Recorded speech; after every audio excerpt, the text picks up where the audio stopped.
You lucky dogs. You are lucky as it gets today. Comic Spot, that's just a side note, you guys. It was started by this Army veteran so I can vet out comedy veterans. And have we got one here for you today? He's over in that box over there. That's him right there. Yes, I'm so proud of him. I mean, he did all the work. All I have to do is be proud of him. It's so easy. Go, go be proud of somebody. You don't have to do no work. Here he is, Andres Fernandez. Hey, how you doing? Thank you Hey. so much, Linda, and everybody out there listening to us. Yes, let me read the intro he gave me. Here with us today is a 30 plus year comic. Did you hear me? Better pay attention. With credits like Comedy Central, Comics Unleashed, yeah, the Weather Channel, you know what I'm talking about. Showtime tours all over the world, all over the freaking world. Iraq tour, documentary with Jeffrey Ross and Drew Carey. Woo! But 13 years ago, he started a new phase of his life as an entrepreneur, opening and still owner of the Ventura Harbor Comedy Club. He has opened and still runs two other restaurants and now collaborating with the Canyon Club. Comic and entrepreneur Andres Fernandez. Hey, that's me Yes. right there. Yeah, Thanks. I wrote that for myself. I Sounds so good. tried to be humble, but at the same time, I did want to write some things that as you said to me this morning. What would you say? That's as clear as I can put it. To try to be humble, but at the same time, as an entrepreneur, I want to push my businesses and let everybody know what I'm doing, especially now. Yes. Because Oh, right now it just seems like all the things that we're doing, being an entrepreneur is not just about trying to make money. That was never all. That was also never my first goal. Anyway, um, but now more than ever, it really is about connecting, doing something that works. Obviously, making a profit is one of the measures of success, but it's also about things working together. And like you said, why you got into this because you love comics, and during the pandemic, I did the same thing. I started a little web show. Being here in my restaurant closed down with nothing to do, I started calling all my friends and starting to do a web show myself. And now I'm doing shows in a parking lot. Last night we did the first Latino night. So we had a DJ, we had a Cuban band, and we had a comedian, Lisa Alvarado, in the middle while the band took a break to do a 20-minute spot. And it was fantastic. And I wish I would have downloaded some clips to show you, but we've got people in the parking lot dancing, spaced apart, so there's no craziness where we're going to be on the news going, oh my God, look at what these people are doing. We're doing it the right way. We're not circumventing health laws, and at the same time creating something for the public to be able to go out. Because the reason people get together in places that are unsafe right now is because clearly we're not used to this and we're itching to go out. It's got to be people like myself who are in the business that find a way so that people can go out, enjoy themselves, and yet we don't hurt ourselves anymore, and yes. make it any worse. So, Yes. How many people showed up and how fun was it? so last night it was my first Latino night. We had about 50 cars. So on the average, two to four people a car. So you figure, only 120 people maybe, but which is a lot considering it was my first Thursday and my first Latino. The past 2 weeks on Saturdays, I've done comedy shows. And those nights I brought on 100 plus cars. So you figure the same thing. There were two we were charging per car. So there were 2 to 4 people a car. So there could have been, 250 to 300 people in this parking lot. And it was great. Everybody loved it. And we have transmitters. And so they're getting the volume through their car, as well as a big stage with fantastic sound and lights anyway. And so it turned out to be a great show over the past 2 weeks. And now, last night, my first Latino night. So I'm doing that every Thursday. And then sporadically the Friday and Saturdays as we build up. if I came to a drive-in show, it would be really confusing because I'm a baby boomer and I'm used to honk if you're horny. I would be so busy. Well, there'd be a lot of honky going around, okay? Everybody, there's a lot of honky going. Oh. There must be a lot of pretty people in Oxnard. Because that's what everybody's doing now. Everybody, I mean, that's the way you can react. So we're actually, dong, dong, dong, dong, every time there's a good joke, there's honking. So you don't have to worry about getting laid. There's a lot of honking. I tell in my comedy, I say that my self-esteem is really low. And I don't know if it's because I'm old or the Me Too movement. God, I hope it's the Me Too movement because I haven't heard a honking car cat collar wolf whistle in a long time. But I gotta tell you, things are going. Things are difficult right now, Yes. but they're going the way they're going, and everybody's working towards. I believe most people are on the same page. Yes. We're wearing masks, we're trying to be safe, and at the same time trying to realize, this can't be the end of the world. Then what the hell's the sense of anything? So we've got to figure out a way, and where there's a will, there's a way. We'll figure it out. Yes, people are.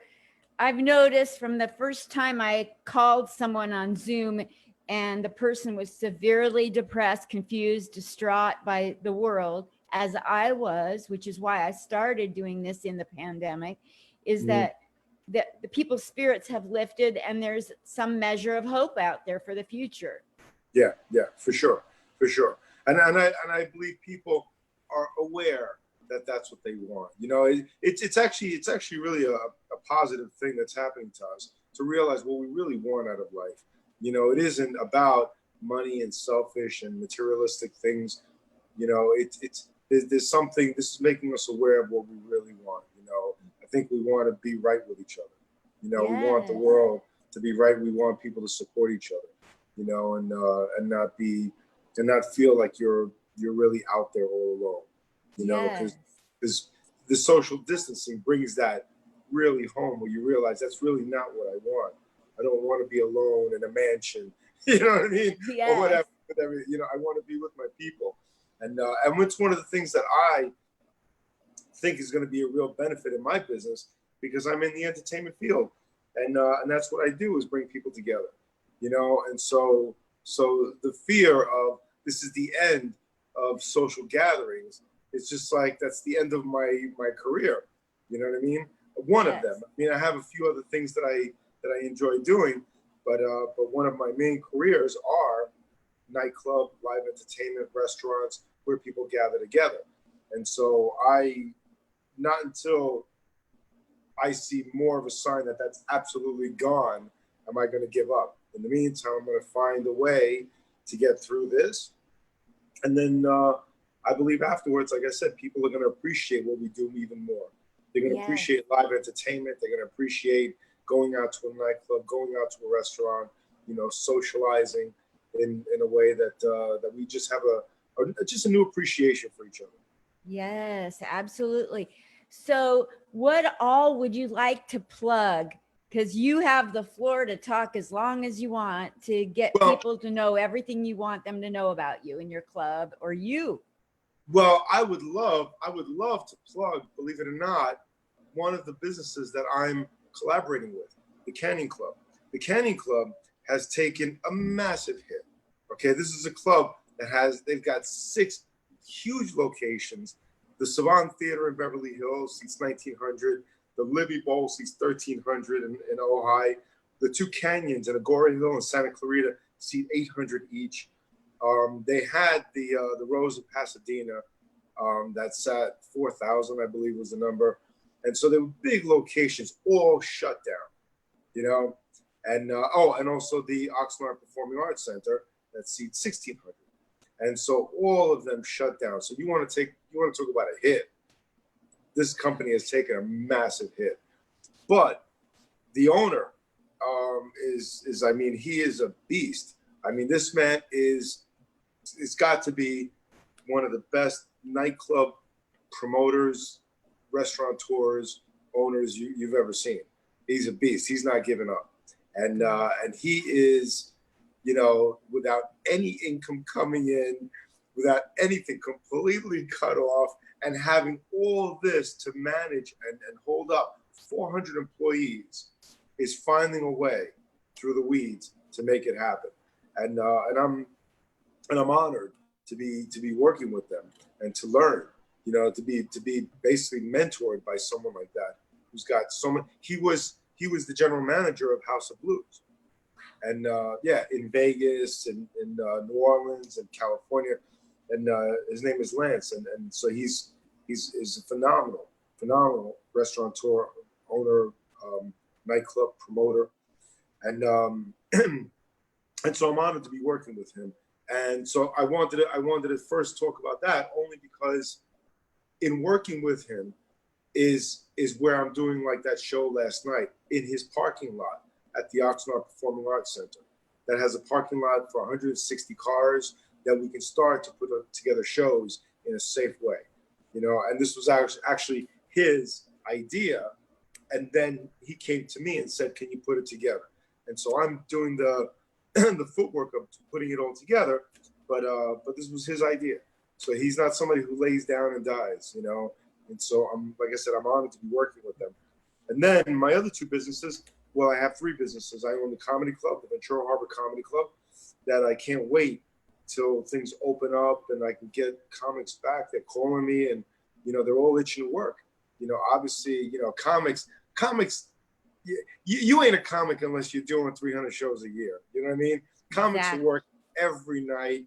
They're working 5-6 nights a week. You know, in Vegas, I used to, the Tropicana did 14 shows a week. You know, I mean, it's just, you know, we're used to doing shows, and that's how you keep your chops up, you know? And to comics, the performance is the rehearsal. You know what I mean? It's just, we don't sit in our houses pretending in front of the mirror to do a show. You know, you go and do work, you do a show, and that's your rehearsal. And so to have 3 months without work, comics are just like, you can see that even the shows I'm putting together, they're like, oh my God, you know, not only have they not worked in 3 months, are they rusty, but I'm putting them up in a parking lot in front of cars, okay? No audience reaction. People are in their cars and they're standing up on the stage, you know, and it's you know, they're being heckled by Ford Tauruses. They're being but the troupe is comics. They're up there and they're trying to stay with it. So I can't wait to put together shows again. And then my other two restaurants, I own a restaurant called the 805 Bar and Grill Cheese. Okay, the 805 Bar and Grill Cheese, not a bar and grill. It's a bar and grill cheese. Love that. And, yeah, and so and it's doing fantastic. I've had this restaurant for 12 years, and then what area is that in? That's in Ventura, in the Ventura Harbor. Yeah, all my businesses are here right now in the Ventura Harbor. Okay. With the exception of my collaborations with the Canyon, they're all over Southern California. But my personal businesses that I own are here in the Ventura Harbor, and I've been here for 13 years since I opened up the club. Then I opened up the restaurant. Then I had another restaurant downtown Ventura. Then I got rid of that, and I opened up a Cuban restaurant as well here in the harbor. So I have a Cuban restaurant called the Copa Cubana. Yeah, not Copacabana, Copa Cubana, Cuban, Copa Cubana. And it's here in the harbor. And both of my restaurants are side by side. And so we share the kitchen. It's a very unique restaurant. It really is. It's really, imagine two restaurants with one kitchen. And because what I did was I had the one restaurant, and then I bought out the restaurant next door that was a sushi restaurant, and I broke through combining the kitchens. The kitchens were back to back. And so I broke through the wall, combined the kitchens. And so on one restaurant, you have the Copacabana, and the other, you have the grilled cheese. And little by little, people started buying things from each one. And so I didn't want to morph the idea of grilled cheese, Cuban, fusion, confusion. You know, I didn't want to do that. So I kept it authentic Cuban and gourmet grilled cheese. But if you want ropa vieja with mac and cheese, I can do that. And so that's what we do. And you'd be surprised how many people want an entree from the Cuban side with mac and cheese or tomato soup, or some people want a grilled cheese sandwich with rice and beans, and and so we do it. So, but there are two different restaurants. Yeah. Now all you need is a kosher restaurant with a very own separate kitchen. I had a bakery downtown. I'm a bagel baker. No way. I am. I'm a hand roller. I hand roll bagels from New York. I'm an old Cuban Jew from way back. You're a Cuban Jew. I'm a half. I'm not Jewish, but I'm just saying I'm Cuban. But I worked with Jews for such a long time. I'm a hand roller. It's an old lost Jewish trade that I learned when I was a kid. I worked in a bagel shop, and I was trained to hand roll bagels, and I did that for years. When I first started out as an entertainer, I would go to acting school. I did my gigs, and then afterwards, I'd go to work in the bakery and work throughout the night. Come home at 6 a.m, and then crash, and then go out at night and do it again. And okay, so, let's talk about your childhood just a little bit. Yeah. Where did you grow up exactly? I grew up in New York. My dad had a bakery in Brooklyn, which is how I got into the bakery and restaurant business. Where in Brooklyn? In Brownsville. Okay. On Brownsville, yeah, on Sutter Avenue. My dad had a bakery on Sutter Avenue, and we had an apartment above the bakery, and so I lived there. And what I did every day was downstairs in the bakery. I played. That's what we did. We got up in the morning before school. I had to jelly the donuts. You know what I mean? I had certain little chores to do, and then go to school. And we lived there until I was 8 years old. And then, although my dad still had the bakery for a little time after that, but we moved to Queens. And then Queens is where the rest of my life. My mom still lives there in the same house that we had, and that's in Glen Oaks, Queens. And she healthy right now? Yeah. My mom's. I mean, as healthy as someone 78 years old could be. She's taking care of herself well. She gets along. She's mobile. She's eating well, but she's got diabetes, and she's got problems that come with with age as well. But but she's COVID free. She's COVID free. She lives by herself in the house. She takes care of herself, and is careful to not be around people. And so thank goodness.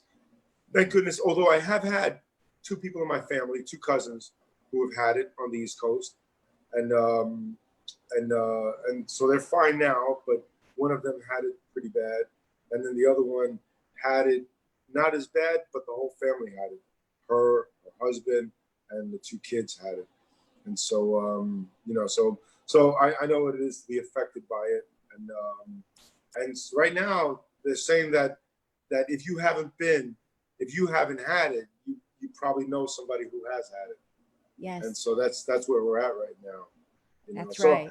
I take it very serious. It's a serious thing. And in my restaurant, we all wear masks. We all, constantly sanitize and wash our hands and practice social distance. And in my opinion, it's one of those things that it's really a small price to pay for the chance of this going away and us going back to normal. So absolutely. What are some fun? I'm sorry. I was just gonna add one little note. I don't understand the people that fight it. Exactly. I don't. If they said I'd have to give up my first child, I'd have to lose an arm.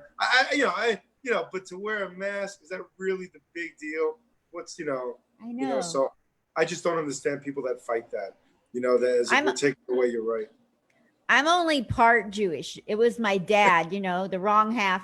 And I go to restaurants and a sign says, don't even bother coming in if you're not wearing a mask. And I see a business opportunity to stand outside and sell masks. Absolutely. It's like missed opportunity. Hello. Absolutely. And the thing is that it's really such a small price to pay, and it's a logical thing. Yeah. You know what I mean? If there was some way that somebody could say, well, that doesn't make any sense. They're telling me that I'd have to go and put in a new water heater, or they tell or something. Then I go, where's the connection? but clearly the connection, there's a sickness, there's a virus, it's killing people. Put on a mask will minimize the amount of the spread. It just makes all the sense in the world. Why would you fight it? Why would you argue that? I don't understand people that would argue that. So, I'm a veteran and I live at a veteran village in Vegas. They have 6 of them here. It's affordable for veterans, and they don't want to wear a mask. They don't want to distance. We've had 2 people hauled out of here with the COVID. Yeah. And they think I'm the nutty one because I'm wearing a mask. I'm like, I don't think so, but do your thing. I'll do mine. Yeah. It just to me doesn't make any sense. It doesn't make any sense. I mean, this is, in my opinion, it's a serious thing. Very serious. And when people say it's a hoax, if there's 160,000 people that, either they died or they did not. If it's a hoax and there's 160,000 people in an island someplace and somebody said, don't say anything, we're going to pull a fast one on the world, then I get it. It could be a hoax. But if they're dead, there's 160,000 dead people. This is a serious thing, and more people could die. And we want to minimize the spread. We want to minimize the damage, before it becomes something that we don't know if we're going to find a vaccine. We don't know if it's going to go away. We don't know anything about it, and if it was, and when they compare it to like the flu and things like that, if we knew for a fact that it was like the flu, then I would say, okay, I'm leaning on that side too. Maybe more people die of the flu, whatever, but we know it's like the flu. But we don't know it's like the flu. We don't know it goes away. We don't know that if the Tom Hanks and his wife Rita, they're saying that their immunity has gone down, so they can catch it again. And we don't know what happens to people once they catch it twice or 3 times. And if in 3 or 4 years we find out that the first time you may be asymptomatic or have serious symptoms, the second time you may lose a lung, the third time you may, by the 4th time you're for sure dead. Once we find that out in 5 years, what are those people going to say? The ones that were fighting it now. Why not try to rid the disease? The disease only works because it connects with another person to stay alive. So we have to have the social distance. It's the only thing that makes sense. Yes. And so in my opinion, and it really is a small thing a small price for us to pay. Wear a mask, clean your hands. I'm 69 years old, and I've never seen the world more mashugana in my life than it is right now. Never anything like this. Yeah, crazy. Everybody's up in arms about, you can't even talk about toothpicks without it being a Republican or Democratic thing. Yeah. And I'm a little bit more on the conservative side than I am on the liberal side. Although I've been a liberal my whole life until I went into business. But until you start getting money.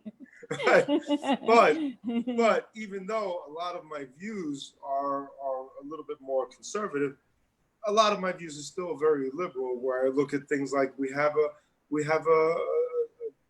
a social contract. We have a responsibility to society. And if you live in a big city or you live in anywhere where there's people, you have a responsibility to everybody else, not just yourself. And so like I think even in a community, that if you live in a commune or in some kind of a veteran, anything like that, you're part of a group. And the group consciousness needs to be for the betterment of all.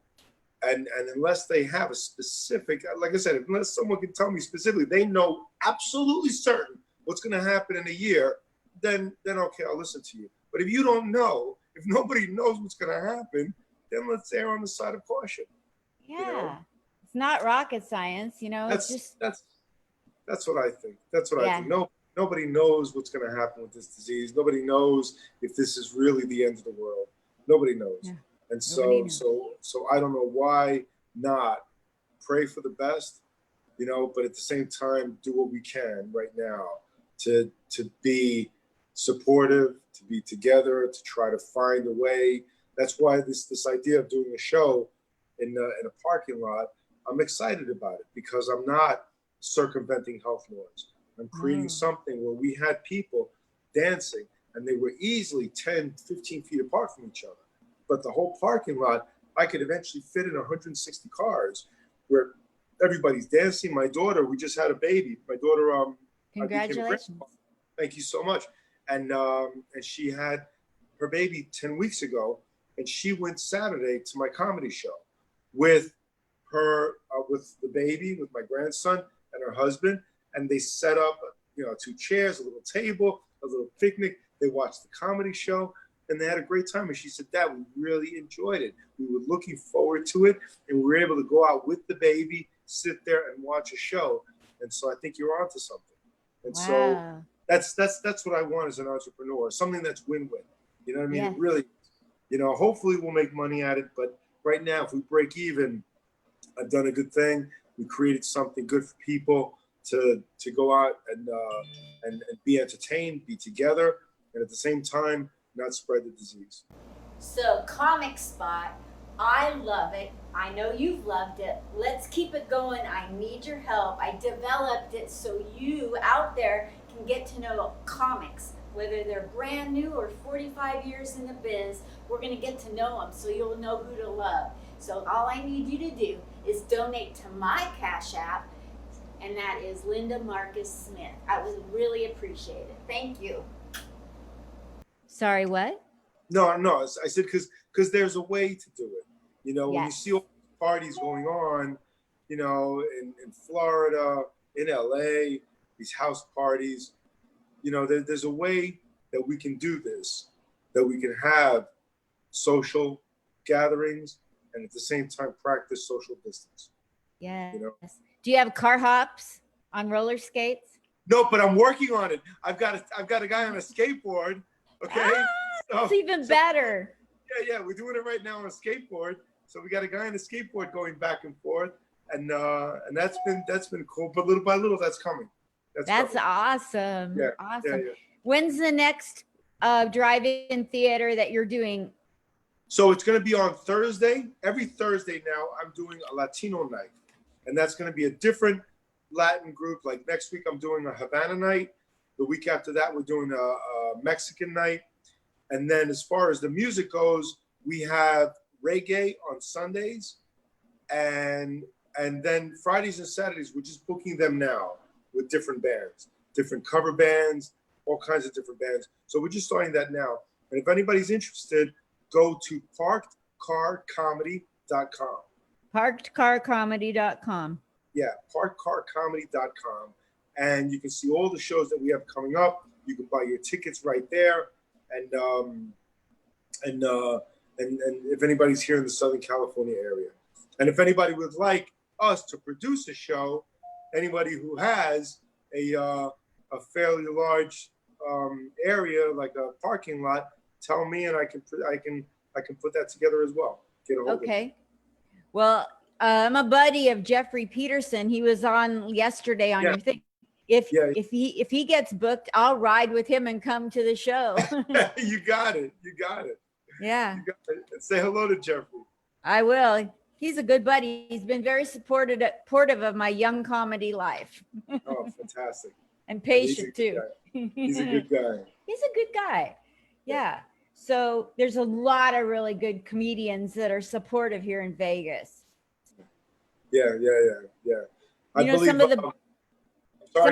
Some of the best comics in the world have come through Ventura Harbor Comedy Club. Yeah. Oh, I mean, we've had Ron White, David Spade. I mean, you name it. And then obviously some of the guys that have been around a long time, like Jimmy Walker, who lives in Vegas. A lot of my friends live in Vegas. Nancy lives in Vegas, and I mean, it's just Vegas is a great comedy town, and I worked there for years. I worked at the Tropicana for years with Harry. No, I worked there for, it was not when Harry had it. I worked there for the Comedy Stop at the Trop, and so that was over 10 years ago. And then actually it was Brad Garrett took it over from the Comedy Stop at the Trop, and then he moved to the MGM. Yes. But before that, it was Comedy Stop at the Trop, and this guy Bob Kephart, who had there, and you had the Tropicana in Atlantic City. And so I worked for both of those for years. I did it. Can you talk to me about your entertaining the troops? That's just like, you know, the dream job for me. So yeah, I loved it. So I've been to Bosnia, Kosovo, all over Europe, Sicily, Sigonella, Spain, Portugal, Greece, entertaining the troops, Japan, all the bases in Japan I went to, and then Iraq. I went to Iraq. So I got a call from Drew Carey, but it was actually Blake Clark, who was in a lot of Adam Sandler's movies. So Blake is a good buddy of mine, and he's the one who Drew called him and said, "I want to put together this troupe of comics." And Blake said, "Call Andres," and then Drew called me and asked me to go on the tour. And so it was me, Drew Carey, Jeff Ross, Blake Clark, Rocky Laporte, Kathy Kearney was there, that was on the Drew Carey show, and Kyle Dunnigan, another comic. And we had a great time, and we went to Iraq, and it was fantastic. It was fantastic. One of the best experiences of my life. I mean, we were flown there in a C-130, and then once we got there, we were flown around in Black Hawks. We had 2 Black Hawks that were like hours for like 5 days that we just toured from one base to another. I slept in Saddam Hussein's palace in Tikrit, and it was just phenomenal. It was phenomenal. It was surreal. It was surreal. Did any military people come up to you and say something that you've never forgotten they said? Yeah. I forgotten and given us some gifts. When we were there, we had like personal escorts, because obviously, being entertainers and being there in a dangerous place. So each one of us, they had a soldier that just stayed with us at all times. So you figure there were like 6 people performing, so there were 6 soldiers that stayed with us. So we had a troop of 12 to 15 people, everywhere we went. And the one soldier that was assigned to, I guess, bodyguard me, his name was Andres, just like me. And he just said that he missed his wife and his kids, and that he appreciated everything we did. And he gave me his scope. And I told him, I can't take this. He goes, "No, I got an extra one." So he had a rifle scope, and he gave me this scope, and he signed it, and I still have it. And and it was just just one of those things that I was really touched by that. Oh, that's beautiful. Did he miss them because they had perished? No, he missed them because he was in Iraq for for such a long time that he hadn't been home. But it was it was quite an emotional tour. Yeah. I mean, we had and the troops were just grateful for everybody being there. And Drew Carey, I have to tell you, is an absolute gentleman. I mean, this man signed I don't know how many autographs in 5-6 days. Constantly got up on stage, constantly motivating. A real gentleman, and truly was just a very nice person to be with. And so I really have the utmost respect for him.